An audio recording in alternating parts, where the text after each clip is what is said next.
welcome to my channel. In this episode, pag-uusapan po natin how you can access Eminus at paano po sumabay sa mga trades nito.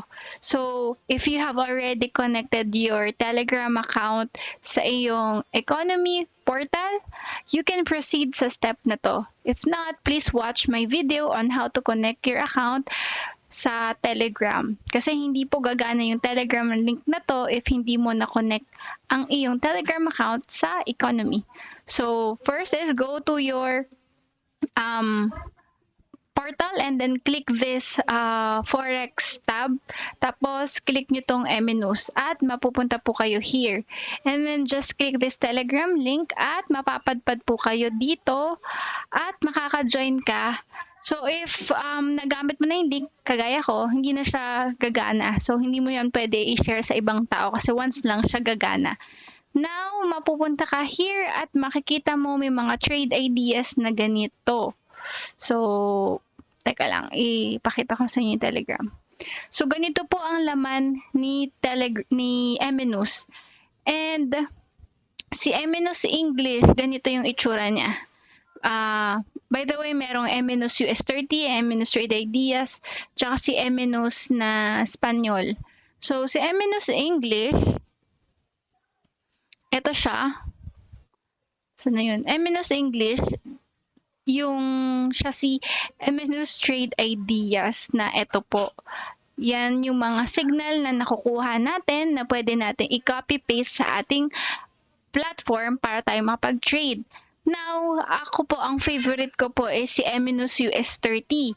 So, wag niyo po itong kakalimutan kasi ako hindi ko to alam before. Kaya please, add this on your Telegram, si Eminus US30. Click niyo po ito at pindutin si Telegram link at mapupunta ka po sa Telegram. At ito po yun, Eminus US30 and Trade Ideas. Siya naman po, nagsascat to every 9:30 p.m. sa Pilipinas. So, kung ano po yung time dyan sa inyo, automatic lalabas po yan dun sa inyong ECA dito po. So, siya po si Abdallah. Makikita niyo yung time kung kailan siya magla-live. Okay, so dito po sa inyong ECA, yan, ituro ko sa inyo yan later. So, yung pag-connect muna. Okay, so first, dapat na-connect nyo yung tatlong yan. And then si Spanish, ayan, ibang Telegram din po yan. So, click nyo po yan at saka i-open nyo po ang inyong Telegram account. Okay, so kapag po naka-connect na, pwede na po tayong pumunta dito kay ECA. So, ipapakilala ko sa inyo si Abdallah. Siya po yung ating educator na nagla-live stream sa Eminus US30. So, siya rin po yung nagbibigay ng mga weekly trade ideas sa Eminus channel natin. So, si Abdallah, ito, makikita yan sa masterclass. If you are new here sa economy, please make sure to check this schedule kasi ito po yung kailangan nyo po subukan attendan. Kasi ito po yung mga professional traders, mga educators na nagla-live trading sessions at pwede tayong magtanong dyan. Okay, so ngayon it's July 11, mamaya pong 9:30 p.m. ay magla-live trading session siya. So, make sure before 9:30 p.m. ay nandun na po kayo sa Telegram or sa Zoom. So, just click this. Sinasend din po yan sa Telegram, okay? Pero, minsan kasi baka malate kayo ng pasok. Kung ako sa inyo, unahan nyo na. Mga 15 minutes or 10 minutes bago mag 9:30, click nyo na po ito. Kasi baka hindi ka makapasok agad. May mga time kasi na pag late ka nakapasok sa Zoom, lumipad na yung presyo. Okay? So, mamaya ituturo ko sa inyo po kung paano tayo sasabay sa trades niya. Pakita ko sa inyo yung mga sample ng trades niya. Okay, so ito yung Telegram at makikita nyo po kung mag-scalp po yan ay super bilis lang. Ayan, malaki yung lot size niya, lot size 5. So, if this is a cent account, kikita ka ng $10. So, kapag sa cent account kasi, parang ang makikita mong value, cent figure. So, kapag classic or standard account, 1,065 talaga yung kita mo. So, si MNOS din po is nagbibigay siya ng mga weekly trade ideas. So, paano ito basahin? Ituturo ko po sa inyo. So, ito po ang trade ideas niya. So, ipakita ko pala yan. So, syempre, bago tayo mag-trade, importante po na dapat alam natin kung kailan tayo papasok, maglalagay ng stop loss at kailan yung TP. So, kailangan na iintindihan nyo yung mga binibigay niyang signal. Paano siya execute sa ating trading platform. So, bakit mahalaga po ang paglalagay ng stop loss? Para po maiwasan yung malaking loss. For example, hindi ka naglagay, yung dapat sana talo mo na 1% lang. Ang mangyayari, pwedeng ma-wipe out yung account mo. So, it's okay po pag minsan matatalo tayo. Normal po iyan. Ang mahalaga, dapat mas mataas yung winning rate at calculated mo yung risk per trade. So, pag nakatanggap po tayo ng ganitong chart, ano ibig sabihin yan? Or table.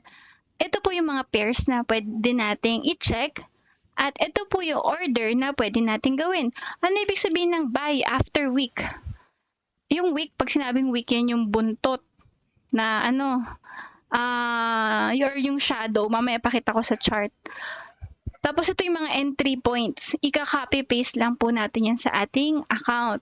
So ito yung entry or open price. Ito yung TP1, 2, 3, 4. Nasa sa inyo kung gusto nyo mag-open ng malaking lot size, tapos magpa-partial close ka, or ako po, I would recommend to open a cent account or ECN account na alam mo kung magkano yung risk mo per trade. So, dito nakalagay naman kung magkano yung SL. Swing po ito, kaya mapapansin mo malayo yung SL kesa sa TP1 na scalping. So, ang maganda kasi dapat risk only 1 to 2% per trade. Pero pag in-scalp mo kasi yan, mas malaki yung posibleng talo pag SL yung na-hit. Kaya yung iba, mas gusto nila mataas yung TP. Okay? So, ayun, naintindihan nyo ba to? So, for sure, hindi ang kailangan nyo lang intindihan kung anong pair ang iti-trade, kung saan tayo papasok, anong target profit ninyo. So, tignan nyo yan sa chart. Ipakita ko sa inyo later. At kung ano yung SL. So, para may idea sila magkano ang kikitain, kailangan po i-calculate po natin sa ating platform. So, kailangan we should use proper position sizing. Bakit? Kasi po, pag hindi proper yung position sizing natin, pwedeng maubos agad yung fund. We should risk no more than 1% of our account per trade. So, kung kagaya kanina si Abdallah, lot size 5 siya, para siyang bumili ng 500,000 units of currency. So, kaya kahit konting galaw lang, di ba, kumita siya ng $500. Kasi parang target lang niya is 10 pips. So, kung 10 pips, tapos lot size 1, lot size 5, $500 yon. So, kung lot size 0.01 ka, 0.10 per pip. Medyo nakakalito. Ito po, please pag-practicean nyo po ito kasi ito po yung magsasalba sa inyong account. Pag hindi po kayo marunong mag-compute nito, for sure manghuhula lang kayo ng lot size at baka maubos ang inyong fund. So kung medyo mahina kayo sa math, don't worry, may calculator naman at ipapakita ko sa inyo. So para lang din ma-idea sila, ito po yung tinatawag na currency pair. So ito yung base currency at counter currency. So, kapag po tingin mo ang euro ay tataas, so mag-buy ka, ibig sabihin nun si USD ay babagsak. Pag tingin mo tataas si USD, magsesell ka kay euro. Gets? So, ito yung basehan. Siyempre, pag tumataas yung value ng USD, bababa value ng euro. Okay? So, ito yung bid price at ask price. So, for example, merong 2 pips na spread yan. Laging may difference yan. Kumbaga sa palitan ng sa money changer, di ba, magkaiba yung buy at sell price. At yung pip, yung ika-fourth na decimal. So, disregard nyo yung last. Parang ito. Kita ba dito? Yun. Ito na sasabi kong calculator. We can calculate po yung risk per trade. So, ayan po. Makikita nyo kapag kunwari 0.01, ang talo mo 1.35 USD. Pag 0.10, 13. Pag 1, 135. So, saan ang galing yan? So, kapag yung tinuro ko kanina na you have to know the pip value, yung magkano yung dollar value per pip pala, I mean. For example, ito, nakita niyo si buy at 1.0926. Tapos, sorry. At the price nga pala to. Ito yung entry. 1.0913.5. Disregard mo yung last number kasi ang tawag dyan pipet or point. Ang pip is itong ikaapat. Okay, ito yung second to the last. Siya si pip. Ngayon, isubtract mo si open price doon sa close price. Yan ay mayroong difference na ito po. So, kung meron kang 13 pips, okay? 13 pips, ang 0.01, you have to take note of this. Pag 13 pips, para mas madaling intindihan yung 0.01, i-move mo lang yung isang decimal. Okay, so matatalo ka ng 1.35. Okay, 1.35.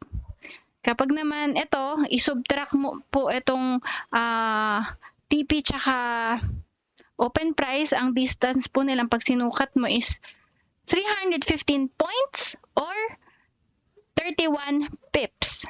So, sa 31 pips, $3 po ang iyong kikitain. Gets ba? Medyo mahirap ano, pero don't worry, i-copy paste nyo lang tong tatlong figure na yan. Yung entry price, TP at SL. Automatic na magka-compute kung ilang pips yan. Kaya ito yung nire-recommend ko sa mga newbies para ma-practice po kayo mag-compute. So, meron ding slippage, kaya ingat po ha. Sa ibang topic ko na siya i-discuss. So, ito ibang topic at pasok tayo dito. So, you have to determine the type of order you need. Usually, si Abdallah po, buy stop tsaka sell stop ang kanyang diskarte. Ganito po siya. Ayan. So, usually, nagpa-plot po si Abdallah ng ganito. So, pag sinabing buy stop at 8459, ito, 8459, nakita nyo to, ito yung makikita nyo po guys sa screen kapag po siya ay nag-zoom. Ito yung una nyong saspatan. If example, nagsasalita na siya at yung price nandito pa, hindi pa niya nahihit yung mga entry zones na yan, ako po, inaabangan ko to. Kina-copy paste ko po itong mga entry price. Kasi, minsan, sa sobrang bilis, hindi mo mapipindot agad yung market execution. So, yung iba ganun ginagawa. So, nakatutok sa computer, tapos pipindutin. Pag yung presyo umakyat po dito, pipindutin niya yung buy. Pag yung presyo bumaba dito, pipindutin niya yung sell. Pero ako po, so far, ang ginagawa ko is, kinakopya ko po. So, sinecheck ko, saan ba yung nakaplot niya? Ito, yung gray, 8459. So, ilalagay ko siya dito sa aking platform, sa aking trading platform sa Light Finance. So, mamaya ipakita ko sa inyo how. And then, sa sell naman, ito, makikita nyo. Yung gray, 80.13. Magsasell daw tayo at 80.13. Tapos, yung SL is itong 80.48. Hindi kita dito sa screenshot eh. Hindi kita sa screenshot yung TP. Pero yun nga, pag nagla-live siya, i-check nyo po kung saan. So, tinatansya ko mga ano siya, 78, ganun. Tapos, dito, ayan, makikita nyo po yung kapag magpe-place tayo ng trade. Dito po is ilalagay natin yung lot size ng ite-trade natin. Pero pakita ko na lang din na actual, okay? So, stop ko to. Punta po tayo kay dito. Sana ba yan? Yan. Kasi po, si Eminus ay nagsasend po yan ng mga weekly forecast or weekly overview, mga trade ideas niya, yung in-scan po niya dito sa Telegram, yung mga na-monitor, nakita niya mga trade ideas, pinaplot po niya dito. Summary po ito nito. So, try niyo pong panoorin ito para maintindihan niyo po ito. Okay? Assignment ko po yan sa inyong mga bagong enroll. Please, try to watch this para maintindihan, at kapag hindi po talaga naintindihan, kausapin niyo po ako para mas ma-explain ko. And panoorin niyo rin muna po itong video na to. Tapos, open natin itong ating YouTube. Ayan. I-explain po niya saan yung mga possible entry. So, pupunta tayo sa ating platform at pwede nating i-plot yung kanyang mga trade ideas. So, ito-drawing natin yan. So, paano ba mag-drawing ng ganito? Kung gusto nyo din na magkaroon ng ganong chart. So, dito po is sa toolbar, so you just have to select. Pag hindi nyo po yan makita, minsan brush yan eh. So, ang hanapin nyo po ay eto. Oops. Dito si rectangle. Tapos, yan, pwede ka na mag-drawing. Ngayon, kung iba yung kulay niyan, gusto mong palitan, pwede mo yan palitan yung kulay ng iyong rectangle. Now, ito delete ko na kasi hindi naman yan yun. So, pinakita ko lang kung paano po tayo magdo-drawing. At, ayan, kung paano siya. Paano ko nga ba pinalitan yung kulay nito? Ayan. Delete ko nga. Ayan. Basta kung gusto nyo siyang kopyahin yun, dito ka lang sa rectangle. Tapos, paano naman maglagay ng ganito? So, ano ba ibig sabihin yan? Kung ikaw ay newbie, ibig sabihin po yan, dito natin pwedeng i-plot yung ating mga trade idea, trade plan. So, plano natin na magpasok po dito around this area, yung pagitan ng red at green line. So, alam natin na, okay, kapag ang presyo ay mahit dito, matitrigger ang ating buy. So, nung discuss po siya dito nung weekend, hindi pa niya nahihit ito. Gets? Pero ngayon nahit na, activated na yung buy order. Ayan, activated na. Pero hindi pa nahihit yung TP. So, dito po, makikita ninyo na nandyan. So, yung entry price niya is 39.620. So, paano siya i-trade? Punta tayo kay M-US30. For example, gusto natin yung sabayan. Hindi tayo nakapasok. Pero maghihintay tayo ng pullback. Bumalik ulit dito sa presyo na yan. So, paano natin yan gagawin? Click natin tong at the price. Okay? So, sabi po dito, 39620.87. 39620.87. Okay, so dyan daw tayo magbabayad 39620.87. Tapos yung closing condition, so kailan daw tayo TTP? So may TP1, TP2, TP3 yan eh. So kung kunwari magti-TP ako, ang sabi niya dito 40228. Or check natin yung trade ideas niya. Ano ba yung sabi dito? Sabi po dito ay TP1 niya 39629 o TP2 niya 39709. 39709. 39709. Okay, so 39709. Kung gusto mo ang TP is, ano ba yung isa niyang TP? Basta ito muna, yung TP2 yung kinopya ko. Tapos yung stop loss, itong red line yan yun. 39482. 39482. Double check natin dito. 3951. 39515 pala. 39515. Pero dito kasi sa chart ko ay hindi ko lang naayos. 39515. So, paano siya i-adjust? Kung gusto ko kaparehas ng chart niya. Ganyan. 39515. Ngayon, sabi, ang SL ko daw is ang distance daw ng entry price ko sa SL ko is 10 pips. 10 pips or 105 points. Ay, tama ba 10 pips?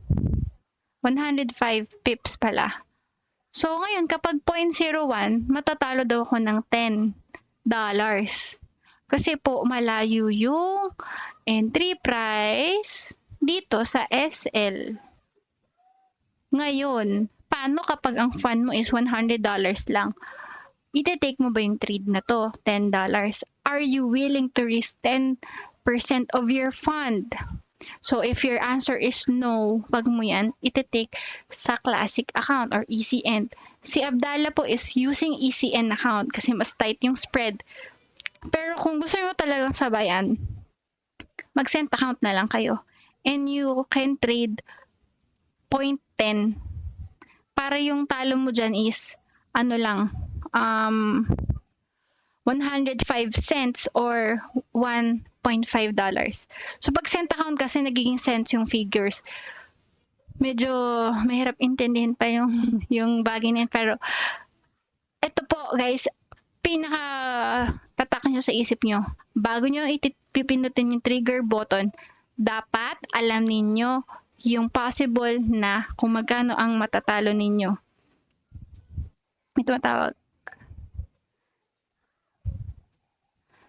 So, ayun po, if hindi po siya pasok dun sa risk natin na 1 to 2% per trade, wag po kayo magpo 0.01. Kasi kapag po nakasampung talo kayo, sunog po kayo agad. For example, laging 10 yung dollars pag na-stop loss ka. Okay? So, ganun. Check mo lang kung tama. And mapapansin mo dito, mas maliit yung take profit, ano? So, kasi mas malapit yung ating take profit kasi TP2 lang. So, what if ang tinipi natin is itong 39847, kunwari, 39847, kunwari yan. So, mas malaki yung ating possible na kitain. Okay, so just click this buy. Ngayon, paano pag nagpa-profit na like this? Nagpa-profit na. So, what you can do is to move your SL pataas para break even na. Para if ever, kunwari, nakapasok ka sa trade entry na to, diba? Nakapasok ka, may running profit ka na. Tapos nakakita ka na ng ganyan.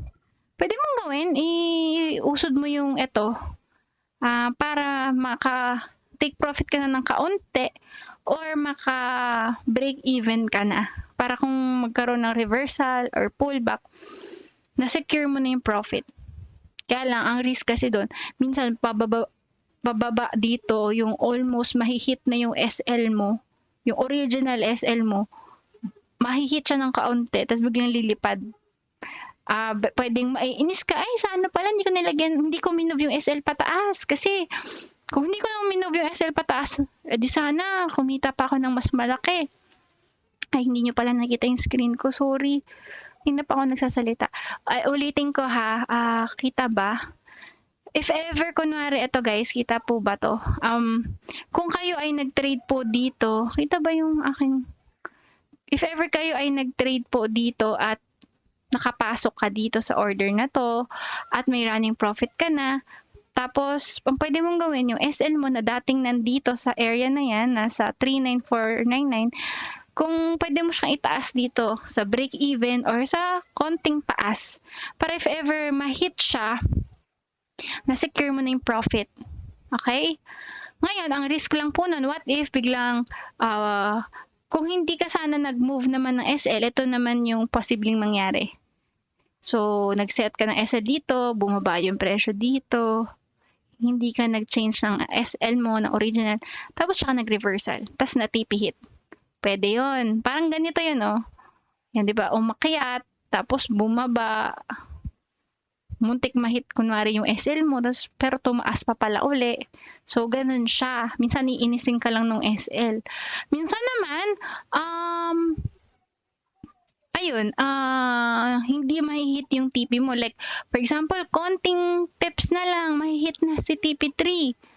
Tapos, hindi mo to in-adjust. Ang mangyayari naman, pag na-hit doon, biglang bababa. Tapos, na-hit yung stop loss mo, kita ka na pa dapat ng $22 or $20. May running profit ka ng $20. Kaya lang konti pa, hindi mo siya in-adjust. Hindi ka nag-move ng stop loss pataas. Hindi ka nagkaroon ng trailing stop loss.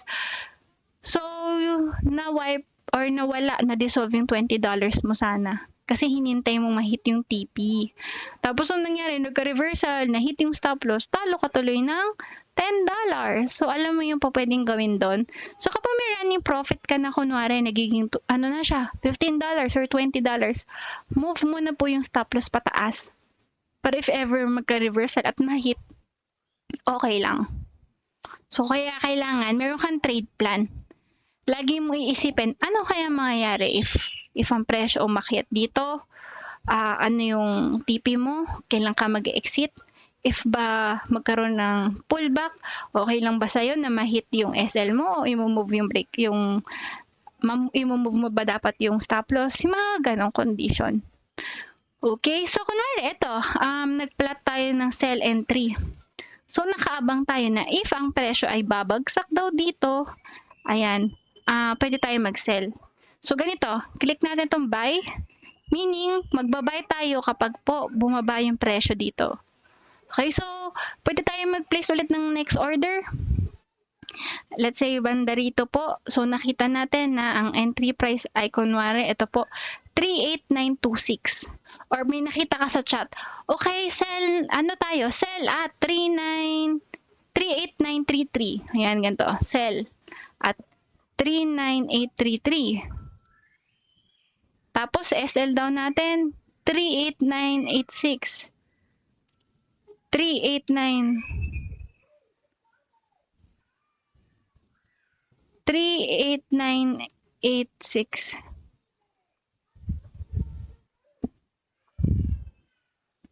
Tapos, yung ating TPI, 38590. 38590. Oh, tama ba? Ito parang maling na-plot ko. 38917, 38991, 38991, 38991. 38991. Tama ba? Tapos yung 38917. 38 pala, sorry. 38917. Kaya pala ang layo. 38917. Ayan. Parang may mali. 38917. 38917. Ang SL, 38991. 3899. Oh, guys, ingat po sa pagka-copy paste. Okay, double check the entry price at saka sa SL. So, pag na-hit daw ang SL ko, talo ako ng 7.40. Tapos, yung TP naman, ayan, mga around this area, 38600. 38 or 590. So, ayun, kung gusto mong ito yung TP, ayan, i-adjust mo yan. Kung okay sa'yo yung ganyang risk, i-click mo yung sell. Ngayon, kapag po ikaw ay may small fund, huwag ka mag 0.01, okay? Ganito gawin mo, 0.10 cent account. Okay, 0.10 cent account. 38991, 38991. So, matatalo daw tayo ng 74 cents.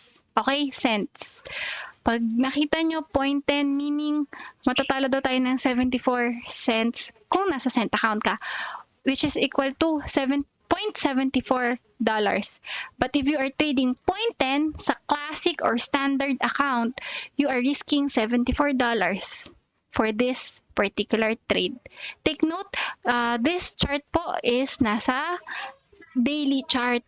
Kaya, 'di ba? Ang layo. Ang layo tawag nito ng SL. Pang swing kasi siya. So, wag tayong maganyan. 0.01 lang. Okay, check nyo lagi kasi nagbabago yan eh. 38991. 3, 8. Sa tuwing nagbabago kasi tayo ng number dito, laging nag-a-adjust to. So, ayun. So, kapag tama na po yung mga kinopya natin, just click sell. Ayun. And then, nandito na yung ating trade. Running, ano yan, mahihit yan. Kahit na busy tayong mag-alaga ng mga bata, busy tayong mag-work, may nakaabang ng order. So, ganun po siya sumabay. Okay? So, ano pa ba masasabi ko? Ay, sorry, maingay ni anak ko. So, dito naman si Eminus Trade Ideas, dito naglalagay ng mga, ayan, trade ideas. So, for example, AUD CAD, ito buy limit. So, July 10, tignan natin, AUD CAD. Hanapin natin dito, AUD CAD. Dito, AUD CAD. Sabi niya, mag-buy daw at, teka nga, ayusin natin tong screen. Paano nyo ba makikita? Para mas madaling maunawaan. Ayan, sabi,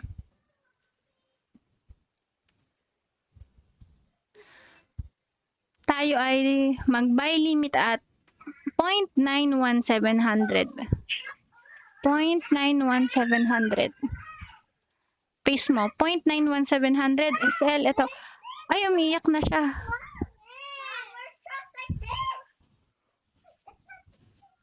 So, ito yung closing conditions. Yung SL, lagay mo dito. Tapos yung TP, lagay mo dito. Sorry, medyo maingay mga anak ko. Ayan. Hindi na yata, tapos na yata tong, ano na to, trade na to. Tapos na, sorry. Kasi July 10 pa to. So, kung kayo po ay nag-trade, medyo maingay mga anak ko, sorry. Kung kayo ay nag-trade, ayan, may running profit na. So, thank you so much guys. Sa next video, abangan niyo yung aking next webinar. Bye!